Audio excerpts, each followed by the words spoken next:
Hello students of St Mungo's, I'm Danielle Jam and I've been asked by your amazing teacher Mr Gowther to talk a little bit about my career, being a creative, and I'm an actor specifically and I work in Scotland. And yeah, I hope you can get something out of this chat. I'm just going to speak a little bit about what my journey's been into the industry and where I'm at now, and share a little bit of advice. And I hear you're watching Dracula Mina's Reckoning, which is a show that I loved to do. So I'm really just so excited and grateful that you're watching it, because it just feels so full circle, because I used to watch productions of shows that I wanted to be in when I was younger as well, and now knowing that there's young people watching me is just really, I don't know, surreal but also really cool. Okay, let's get into it. So like I say, my name is Danielle Jam and I'm from Aberdeen, and I got into acting when I was really young. There was a local drama group that I joined, and that really was the key to me falling in love with it and falling in love with performing and character and storytelling and language. I went to see a friend perform in our community centre and I joined with them, and we performed musicals and we did lots of drama games together. It was like an after school thing really, for all ages, and I learned so much, and got to be on stage at the Art Centre in Aberdeen when I was a kid, when I was 11, and that really I feel like I started learning really young, and that helped me a lot into my career, specifically with music, because since working I've sang a lot in shows, currently rehearsing for a pantomime just now in Aberdeen at HMT, and I'm playing Cinderella, so there's a lot of singing in that. So I also was in other drama groups when I was a teenager, that were like there was a musical theatre group, AOMT, and then there was a drama group, Harlequin, and we did other musicals. So I got a lot of experience doing shows, and that really helped me then get into college, where I went to in Aberdeen as well, North East Scotland College, and I studied acting there. But if I'm going back to school, we did a lot of school shows too, and I loved them, and I loved my drama teachers and my music teachers, and everyone that was involved were all really enthusiastic, and I have a lot of fond memories, and my teachers really encouraged me too, and they could tell that this was something that I was really excited about and I really wanted to do, so they helped me a lot. And I had a guidance teacher tell me when I was going to stay on for an extra year, even though I had studied everything that I could in my drama subjects, and so she encouraged me just to go to college. So I think that having people that were supportive along the way, to like help me believe in myself and believe that I could do it, was so key, like knowing that it's possible. Because I think sometimes people feel like, oh, like being a creative, it's like not realistic, or like it's not a proper job or not a proper career. And like it is tricky, like it's definitely not your conventional career that you would see on paper. Like it's not really a 9 to 5, like going into an office or anything like that, but it's still, like, it is still possible. Like there are people like myself that are doing it, and have been working in this industry now for 7 years. So I think just the more that you believe in yourself, like the better really. Competition's tough too, but I find specifically in Scotland that there are a lot of very friendly people, and people that will welcome you in and help you out if you have any connections. I don't know what it's like where you guys live, or what extracurricular activities there are involved in, like the creative arts or anything like that, but just, I don't know, I think for me, like soaking it all up was really important, like now really, and I would watch a lot of productions on television, like on the Sky Arts channel, and seeing what kind of thing I really liked, and just trying to educate myself as much as possible, because I think if there's not opportunities maybe out with like in your area, then whatever you can study at home or like going to libraries and like reading plays will just like give you that experience that will ultimately serve you when you study. So this is a long video, so I'm not sure if it's going to send, so I'm going to send a separate video and I'll chat a little bit more about Mina. Okay, so, well, first off, I'll say, just to continue on my journey, after I went to college, I went to Queen Margaret, where I met your teacher, and we studied acting for stage and screen. It was Queen Margaret and Edinburgh Napier did the course together, and it was a really great course. We learned a lot about, yeah, classical text and acting in front of a camera and like contemporary plays, and there was so much, yeah, kind of learning what kind of thing that you were interested in doing, and also expanding skills and being bolder, like because you're older and trying new things that felt uncomfortable, and trying to like push yourself and learning what the industry was like too.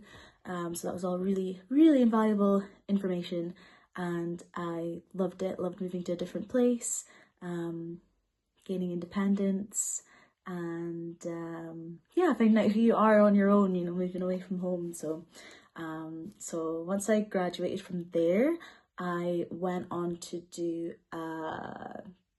oh yeah, my first job that I got after leaving uni was on CBeebies in Molly and Mac, and that was in the summer that year, and then we filmed it again like 5 years in a row.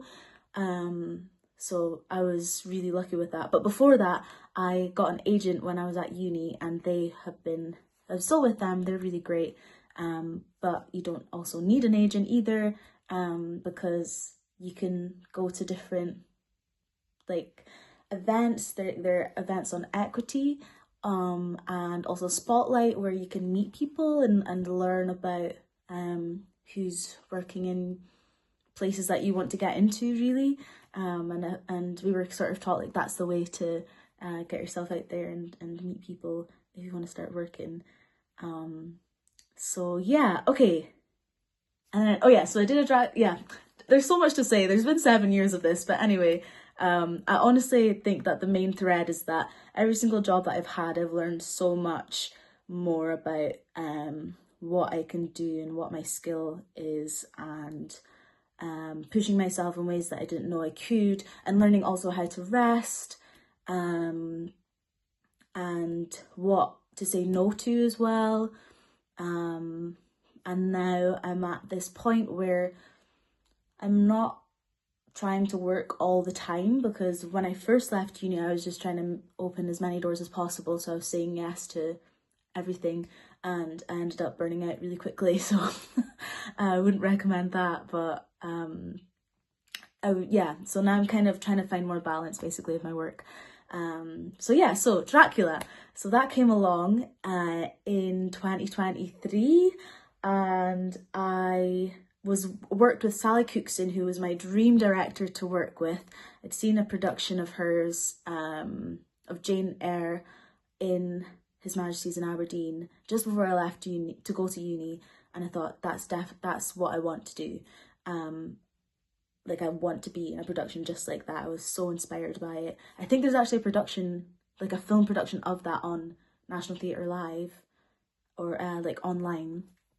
And yeah, so the opportunity came around to work with her, and got that audition through my agent and got that part. And I just thought, I loved that it was set in Aberdeen, so we were speaking in Doric, and just all female non-binary cast as well, so we were doing a different spin on it.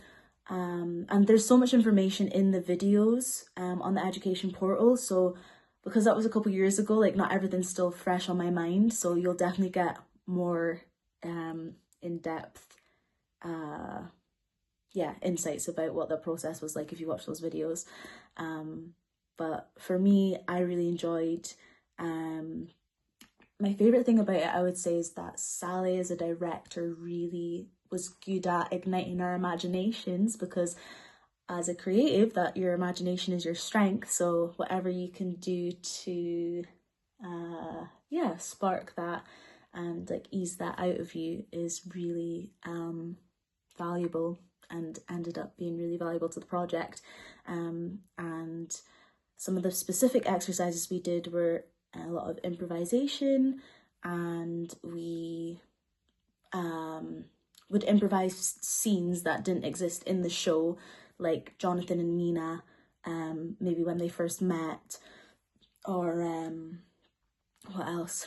I think Mina and Lucy, we improvised a scene of just like being friends together, or like eating like sweets at a shop or something, just to like develop that like chemistry, so that like just so that the imagination, just anything that's gonna fill your imagination and make that feel more real, was the goal really. And I find that really helpful, because then when you're on stage, like you could fill all those gaps in more easily, and it became more believable for you. And and okay, so this is another longer video, so I'll send one more now, and I'll chat a little bit about advice for you guys. So I would say, if I was going to give advice about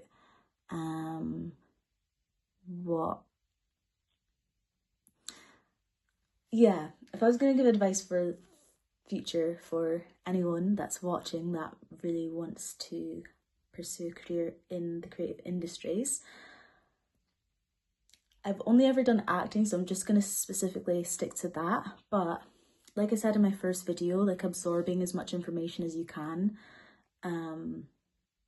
That doesn't have to just be through school. It can, like, I don't know what opportunities you have there, but seeking that out, I think is really great, because then if you get older and you want to audition for like a drama school or a university, then often they will ask like how you see your career going, like what companies you might want to work with, for example. So it's good to know like what companies are active and what productions they're doing. And there's a lot of resource online. Like I say, National Theatre Live is one. I think Digital Theatre, I can't remember where else. There's Marquee TV, I watched that. So yeah, having a good knowledge about what this industry is like in the UK, but also specifically Scotland. And I'd also say like having different skills is helpful. When we were studying, it was helpful for us. I mean, it's all just about things that'll expand your castability, like having an instrument that you could play, or singing, or if you dance and stuff. But if you don't have any of that, that's also fine. Like I know so many actors that act and they don't do anything, like they don't dance, they don't play instruments or music or sing or anything, and they still have lovely careers. So and also it's tough for sure. I know like so many people must say that it is tough, but I also think that for me, like the thing that gave me the strength to keep going was constantly people saying like you can do it, and that they believed in me and that they could see talent, etc, etc. So whatever it is that's going to fuel that fire and make it sustainable for you, then I would like constantly fan that flame. And also knowing that it's a career, being a career as a creative doesn't feel like a full-time career like it would for, I don't know, like a teacher, for example. Like it very much feels like you are auditioning a lot over and over and over again, or submitting projects over and over and over again, or maybe writing for a long time and like things don't come to fruition. And ultimately, it's the long game. There's it's learning about how to deal with rejection and still believing in yourself. And I think getting used to like letting things go if they don't go your way, and knowing that the right thing's gonna come for you has been a constant for me to go back to. Or knowing that if you're going for an audition and you don't get it, a lot of the times it's not about your talent or your skill, it's about like, I don't know, some other technical thing, especially for screen. So much of it is about like how tall or short a person is compared to another actor, or like hair, or like sometimes it's little things that you have no control over whatsoever. So yeah, I think I just think it's very, very important for you to not be so hard on yourself, because you need to keep pulling yourself back up again. So okay, I hope that was helpful. I hope that you enjoyed hearing a bit about me and my life, my experiences, and good luck with all of your assessments and your exams in the future, and I wish you all the best, and maybe I'll see some of you soon. Bye!